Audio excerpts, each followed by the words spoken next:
From this to this. Opo, lumabas nga kami ngayong araw dahil Mother's Day. Pasensya na kayo kung ganito ako mag-voice over. Epekto ata nito nang kakanood ko kay Erica Pineda.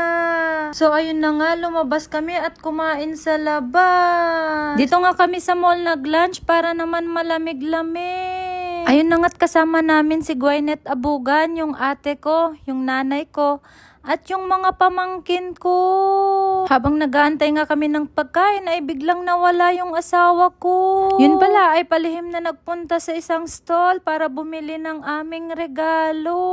Ayun na nga't dalawa ang kanyang dala-dala. Ang alam ko nga ay para sa akin lang ang mga ito. Ayun pala at pati yung ate ko ay binilhan niya. Mami! Oh. Happy Mother's Day! Thank you! Totoo na to? Oo. Opo, tinanong ko talaga siya kung totoo talaga yun kasi nga kaninang umaga, lumang bulaklak ang binigay niya sa akin. Happy Mother's Day, Mami. Oh. Thank you! Alberto? At isa kay ate. Happy Mother's Day, Manang. Thank you! Thank you!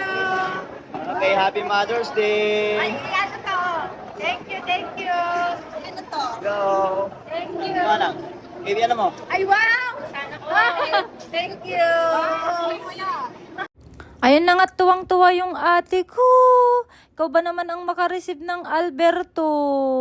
Feeling ko nga mas maganda yung napunta sa ate ko. Pero ayos lang yun at galing naman kay husband yung regalo niya sa akin. Lubos nga akong nagpapasalamat at meron na naman akong bagong bag. Panigurado kapag ginamit ko ito at nirampa, sasabihin na naman piling mayaman. Dito nga ay parang malungkot yung mukha ng nanay ko. Paano ba kasi kami ni ate meron kaming bagong bag? Tapos yung nanay namin wala man lang natanggap na bag. Ah, nanay! Ano din, Alberto? Happy Mother's Day!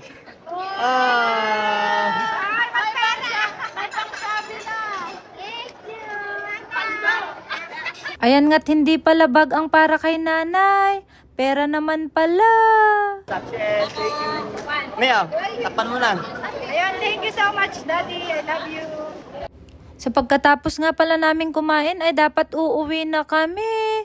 Kaso naman tignan nyo yung aking anak parang wala pang balak umuwi. Nakita nga niya yung train at gusto niyang sumakay. Hinihila pa nga niya yung kanyang daddy. Ayun na nga't walang nagawa si Daddy Eric. Kaya naman umakyat na lang kami sa taas para maglaro. Mahirap naman pag hindi pagbigyan ang batang yan. Baka magtampo pa sa amin. Sa puntong to parang hindi yung anak ko ang nag-e-enjoy. Parang si daddy naman ang tuwang-tuwa sa rides na yan. At syempre hindi nga lang yung anak ko ang nag-e-enjoy. Ganon din yung mga pamangkin ko.